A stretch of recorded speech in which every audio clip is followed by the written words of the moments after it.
नमोऽस्तु रामाय सलक्ष्मणाय देव्यै च तस्यै जनकात्मजायै नमोऽस्तु रुद्रेन्द्रयमानिलेभ्यो नमोऽस्तु चन्द्रार्कमरुद्गणेभ्यः नमोऽस्तु अनन्ताय सहस्रमूर्तये सहस्रपादाक्षिशिरोरुबाहवे सहस्रनाम्ने पुरुषाय शाश्वते सहस्रकोटियुगधारिणे नमः। यस्मिन् इदं यतश्चेदं येनेदं य इदं स्वयं यो अस्मात् परस्माच्च परः तं प्रपद्ये स्वयंभुवम्। ॐ नमो ब्रह्मादिभ्यो ब्रह्म विद्या संप्रदायकर्तृभ्यो वंश ऋषिभ्यो महद्भ्यो नमो गुरुभ्यः। सर्वोपप्लवरहितः प्रज्ञानघनः प्रत्यगर्थो ब्रह्मैवाहमस्मि। नारायणं पद्मभवं वसिष्ठं शक्तिं च तत्पुत्रपराशरं च व्यासं शुकं गौडपदं महान्तं गोविन्दयोगीन्द्रमथास्य शिष्यं श्रीशङ्कराचार्यमथास्य पद्मपादं च हस्तामलकं च शिष्यं सन्तोटिकं भारतिकारमन्यान् अस्मद्गुरून् सन्ततमानतोऽस्मि। श्रुतिस्मृतिपुराणानाम् आलयं करुणालयं नमामि भगवत्पादं शङ्करं लोकशङ्करं शङ्करं शङ्कराचार्यं केशवं बादरायणं सूत्रभाष्यकृतौ वन्दे भगवन्तौ पुनः पुनः। ईश्वरो गुरुरात्मेति मूर्तिभेदविभागिने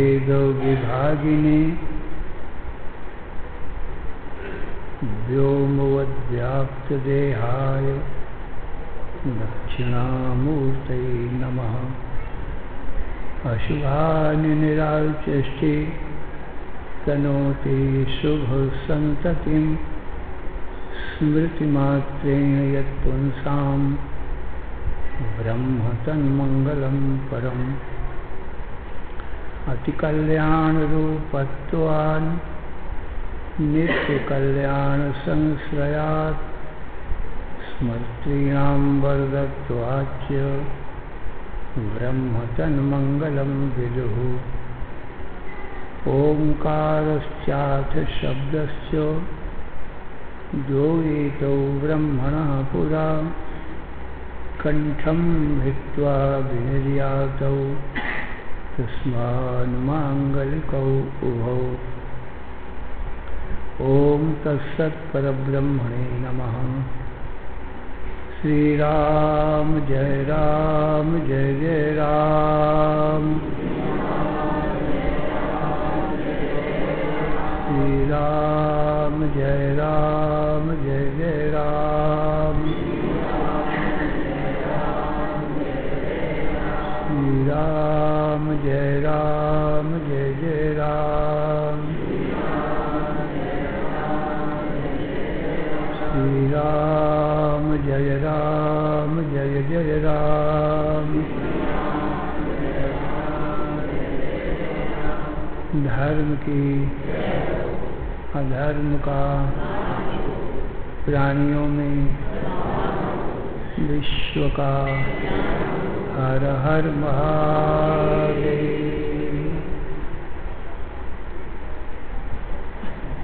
असरण शरण कारण करुण करुणा वरुणालय कर्तुम अकर्तुम अन्यथा कर्तुम समर्थ, नित्य शुद्ध बुद्ध मुक्त स्वरूप, अनंत कोटि ब्रह्मांड नायक, परात्पर पूर्णतम पुरुषोत्तम परब्रह्म, सच्चिदानंद घन सर्वज्ञ सर्वशक्तिमान, भगवान श्री कृष्णचंद्र जी से अर्जुन ने पूछा, हे भगवान, मेरे कल्याण का उपाय बताओ। मैं आपका शिष्य हूँ, आपकी शरण में हूँ। मेरा तन मन बुद्धि प्राण आपके चरणों में अर्पण है। तो भगवान श्री कृष्ण बोले, हे अर्जुन, सावधान मन से श्रवण करो। पितामहस्य जगतो माता धाता पितामह, वेद्यम पवित्रम ओंकार, ऋग साम यजुरेव च। अर्जुन, जगत का माता पिता मैं हूँ और पितामह भी मैं ही हूँ और जगत को धारण करने वाला भी मैं ही हूँ। मने जगत का अभिन्न निमित्तोपादान कारण हूँ।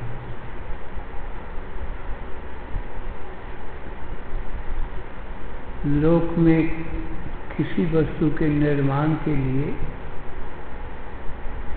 दो कारण देखे जाते हैं, एक निमित्त कारण और दूसरा उपादान कारण।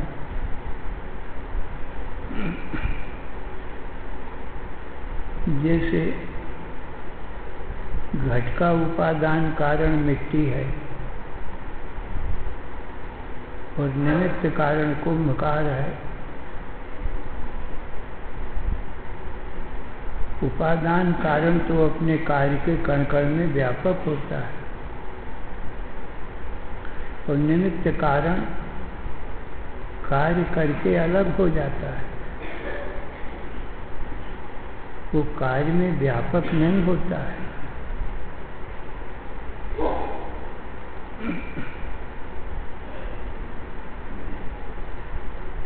तो घट बनाने में दो कारण हो गए, एक माटी एक कुम्हार। इन दो के बिना घट नहीं बनेगा, क्योंकि जो बनाने वाला है उसमें तीन चीज आवश्यक है, ज्ञानात् इच्छति अथ करोत्।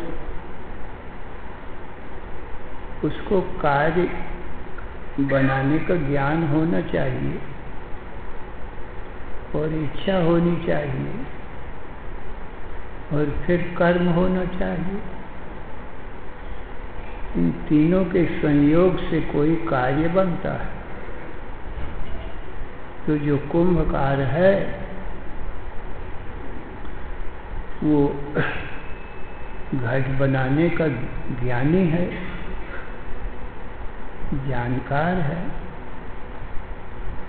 और घट बनाने की इच्छा करता है और कर्म भी करता है, तब घट तैयार हो जाता है।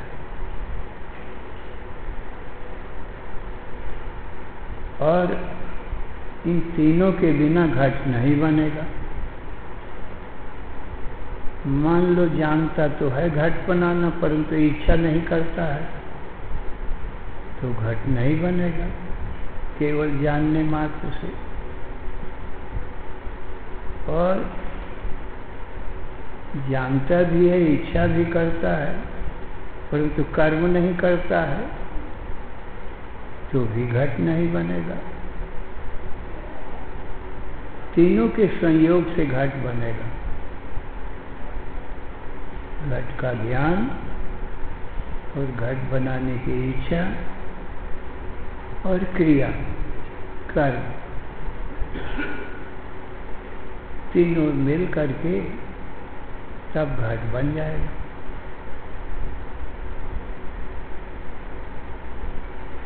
माटी तो उपादान कारण है और ये कुम्हार ये निमित्त कारण हुआ। कुम्हार तो किनारे में बैठ करके माटी ला करके घड़ा बना देता है, परंतु घड़े के भीतर उसका प्रवेश नहीं हो सकता कुम्हार का। और माटी उपादान कारण है। उपादान कारण होने से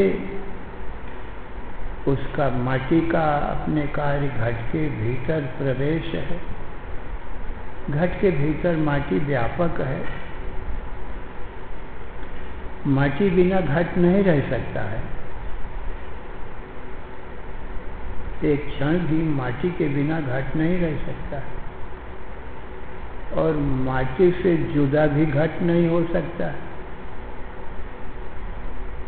किंतु माटी रूप ही है विचार करने से, माटी से भिन्न नहीं है। कहा माटी आप ही घट क्यों नहीं बन जाती? माने निमित्त कारण की जरूरत ना पड़े, कुम्हार की जरूरत ना पड़े, माटी अपने आप बन जाए, घट बन जाए, मठ बन जाए। तो कहा माटी में ज्ञान नहीं है घट बनाने का और इच्छा नहीं है और क्रिया भी नहीं है, तो माटी घट कैसे बने? ये तीन चीज तो हर एक कार्य में आवश्यक है ना, ज्ञान, इच्छा और प्रयत्न। और माटी में ये तीनों नहीं है, इसलिए माटी घट नहीं बन सकती है।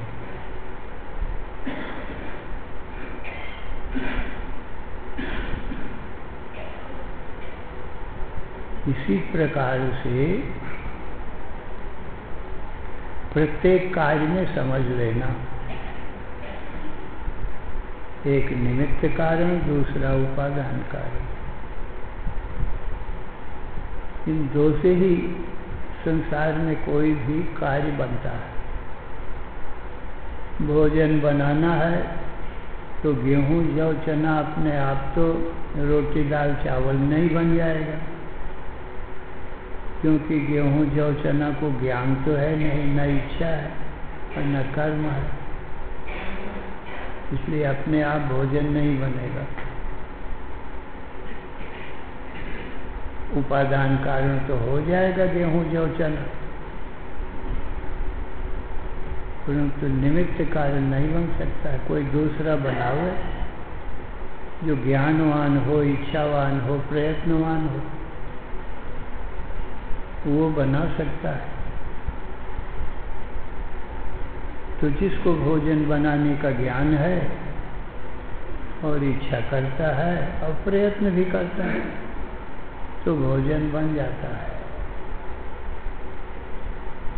भोजन बनाने का ज्ञान तो हो, परंतु भोजन बनाने की इच्छा ना करे तो नहीं बनेगा भोजन। और इच्छा भी करे पर प्रयत्न न करे, हाथ पैर न हिलावे डुलावे, कर्म ना करे तो भी भोजन नहीं बनेगा। तो ज्ञान, इच्छा, प्रयत्न तीनों के संबंध से भोजन बनेगा। तो भोजन बनाने वाला चेतन पुरुष निमित्त कारण हो गया, गेहूं, जौ, चना उपादान कारण हो गया।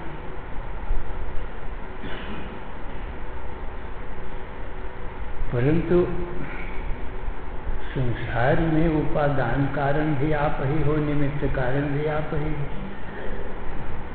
दूसरा न हो कोई। भगवान कहते हैं मैं जगत का उपादान कारण भी हूँ, निमित्त कारण भी हूँ, दोनों में ही। पिता हमस्य जगतो, मैं जगत का पिता हूँ माने निमित्त कारण,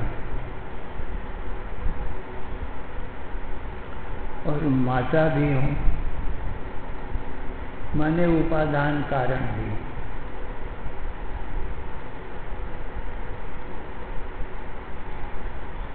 और धाता भी हूँ, अपने ऊपर जगत को धारण करता हूँ।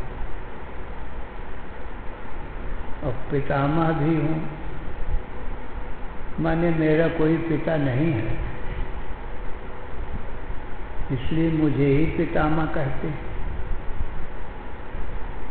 अब मेरे प्राप्ति का जो साधन है पवित्र ओंकार, वो भी मैं ही, और ओंकार का विस्तार वेद हैं, वो भी मैं ही। मेरे प्राप्ति के ये साधन है, ऐसा भगवान ने कहा। मेरे सिवाय कोई दूसरा जगत का कर्ता नहीं है। वेदांत शास्त्र में और कई ऋषियों ने जगत कर्ता के संबंध में विचार किया। किम कारणम ब्रह्म कुतस्म जाता जीवाम केन क्वच संप्रतिष्ठा अधिष्ठिता केन चिदेश्वरे अधिष्ठिता केन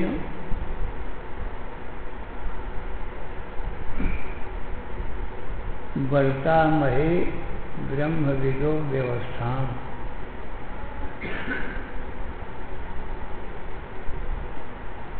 बहुत से ऋषि लोग बैठ करके जगत कारण के संबंध में विचार करने लगे कि जगत का कारण कौन है, हमको किसने उत्पन्न किया है। और अधिष्ठता केन सुखे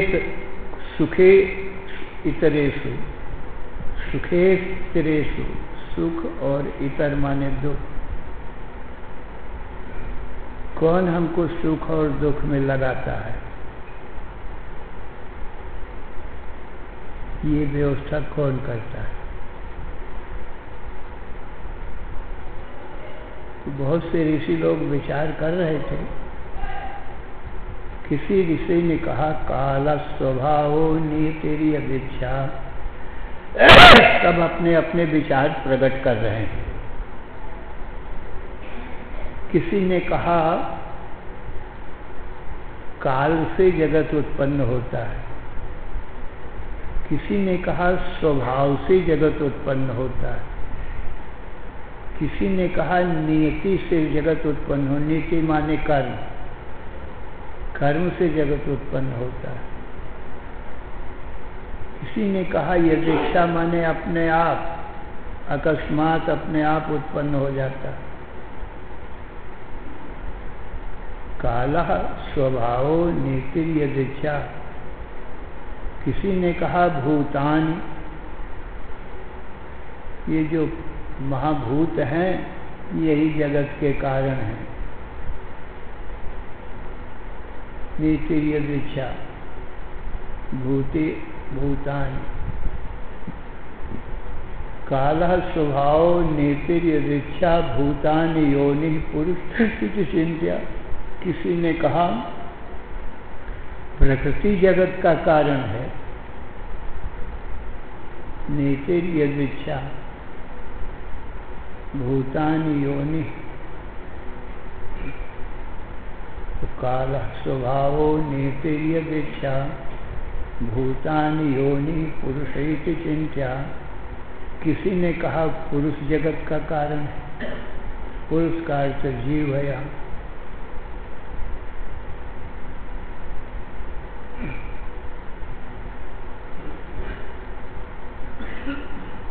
तो इतने मत प्रकट भय सब ऋषियों के अलग अलग। किसी ने कहा संयोग ऐशाम नत्वात्म भावात् आत्माप्यनीशा सुख दुख है। तो किसी ने कहा सब मिल करके करते हैं। प्रकृति, काल, स्वभाव, कर्म, पंच महाभूत सब मिल करके जगत को उत्पन्न करते हैं।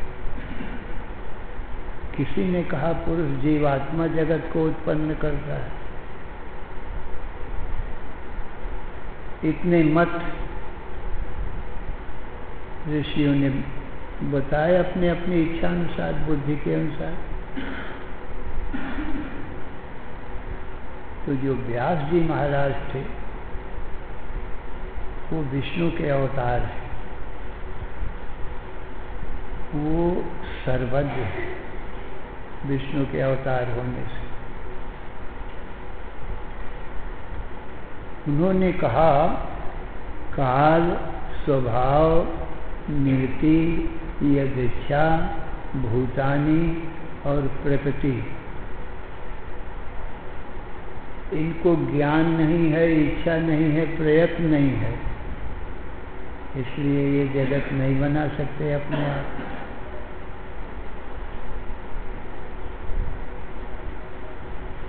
और जो जीव है वो अल्पज्ञ है और अल्प शक्तिमान है। अपने में ही जो सुख दुख आ जाते हैं उनको भी हटाने में असमर्थ है।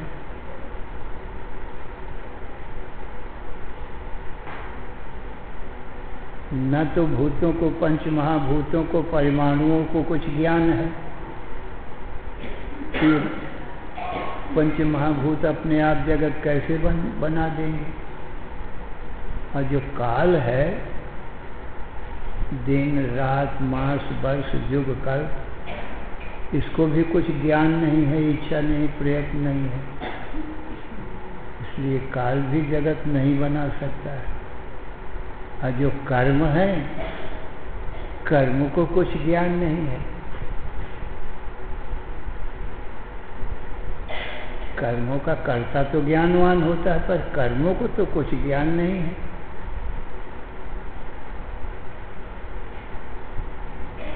और जो प्रकृति है वो भी जड़ है, उसको भी कुछ ज्ञान नहीं है, न इच्छा है। ये सबका खंडन होगा और सब मिल करके भी नहीं बना सकते हैं, क्योंकि भाई ज्ञान इच्छा प्रयत्न चाहिए ना। इनमें किसी में ज्ञान इच्छा प्रयत्न नहीं है, इसलिए सब मिलकर भी नहीं बना सकते। और जीव भी अल्पज्ञ अल्प शक्तिमान होने से नहीं बना सकता। कहा फिर विचार करके देखो कौन है जगत को उत्पन्न करने वाला। ते ध्यान योगानुगता पश्यन् देवात्मशक्तिं स्वगुणैर्निगूढाम् यः कारणानि निखिलानि तानि कालात्मयुक्तान्यधितिष्ठते कहा। फिर ध्यान योग में बैठ गए सब ऋषि लोग। फिर देखा कि सच्चिदानंद घन परम ब्रह्म परमात्मा की जो शक्ति है, तो परमात्मा के अधिष्ठान पने में परमात्मा की सत्ता स्फूर्ति पा करके और उसी से जगत होता है, ऐसा निर्णय किया।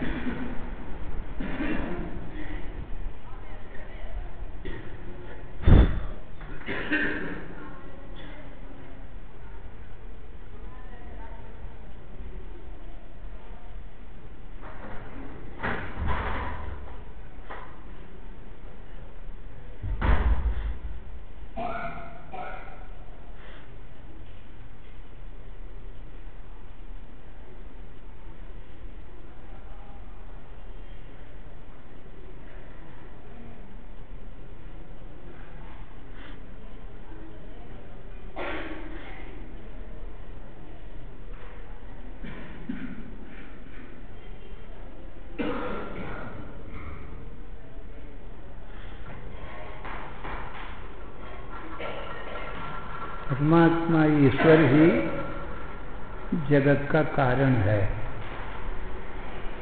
ये निश्चय किया गया। और भगवान श्री कृष्ण ईश्वर हैं, ईश्वर के अवतार हैं, और अर्जुन जीव का अवतार है। दोनों नर नारायण के अवतार हैं। श्री कृष्ण नारायण हैं, वो अर्जुन नर है, माने जीव है। तो ईश्वर से जगत की उत्पत्ति पालन संहार होता है, उसी को ब्रह्म कहते हैं। यतो वा इमानि भूतानि जायन्ते येन जातानि जीवन्ति यद प्रयन्ति अविषम विशन्ति तद ब्रह्म। जिससे जगत उत्पन्न होता है और जिसमें रहता है और फिर जिसमें लीन हो जाता है, वह ब्रह्म है। तो श्रुति ब्रह्म को ही जगत का कारण बताती है, और निमित्त कारण भी है, उपादान कारण भी है। और ईश्वर कहने से माया सहित ब्रह्म को जानना चाहिए। केवल शुद्ध ब्रह्म से जगत की उत्पत्ति नहीं होती, और केवल माया से भी जगत की उत्पत्ति नहीं होती, क्योंकि माया जड़ है, अब ब्रह्म चेतन है। चेतन में कोई क्रिया नहीं है।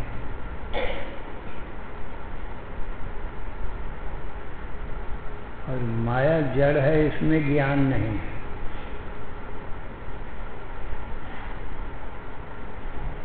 इसलिए अकेले नहीं कर सकते, न माया न ब्रह्म। लोक व्यवहार में जैसे ब्रह्मचारी पुरुष अकेला है, तो ये संतान रूपी सृष्टि नहीं कर सकता। और जो स्त्री है वो भी अकेली संतान उत्पन्न नहीं कर सकती है। यदि संतान उत्पन्न करना है तो दोनों मिलकर कर सकते हैं। ब्रह्मचारी पुरुष को पत्नी स्वीकार करना पड़ेगा संतान पुत्र उत्पन्न करने के लिए। ऐसे ही कन्या को भी पुत्र उत्पन्न करने के लिए विवाह करना पड़ेगा, तभी पुत्र उत्पन्न हो सकता है। तो पति तो उपादान निमित्त कारण होगा और पत्नी उपादान कारण होगी। दोनों मिल करके जगत की सृष्टि कर सकते हैं। परंतु ये माया ब्रह्म दोनों अभिन्न रूप से रहते हैं। ईश्वर उसी को कहते हैं जिसमें ब्रह्म का, माया में जिसका ब्रह्म का आभास पड़ा हुआ है। तो ब्रह्म भी और माया भी, और माया में ब्रह्म का आभास, ये तीनों को मिल करके ईश्वर कहा जाता है। इस ईश्वर से जगत की उत्पत्ति पालन संहार होता है। न तो शुद्ध ब्रह्म से होता है और न ही केवल माया से होता है। माया जड़ है और ब्रह्म चेतन है, पराकर्म है। तो दोनों मिल करके, तो ईश्वर कहने से कृष्ण ईश्वर हैं, तो माया पति हैं, तो माया रूपी पत्नी के द्वारा जगत की उत्पत्ति पालन संहार करते हैं। और माया और ब्रह्म एक रूप में मिले हुए, अलग अलग नहीं। ऐसी सृष्टि होती। श्री राम जय जय राम, श्री राम जय जय राम, श्री राम जय जय राम। धर्म की अधर्म का, प्राणियों में विश्व का। हर हर महादेव।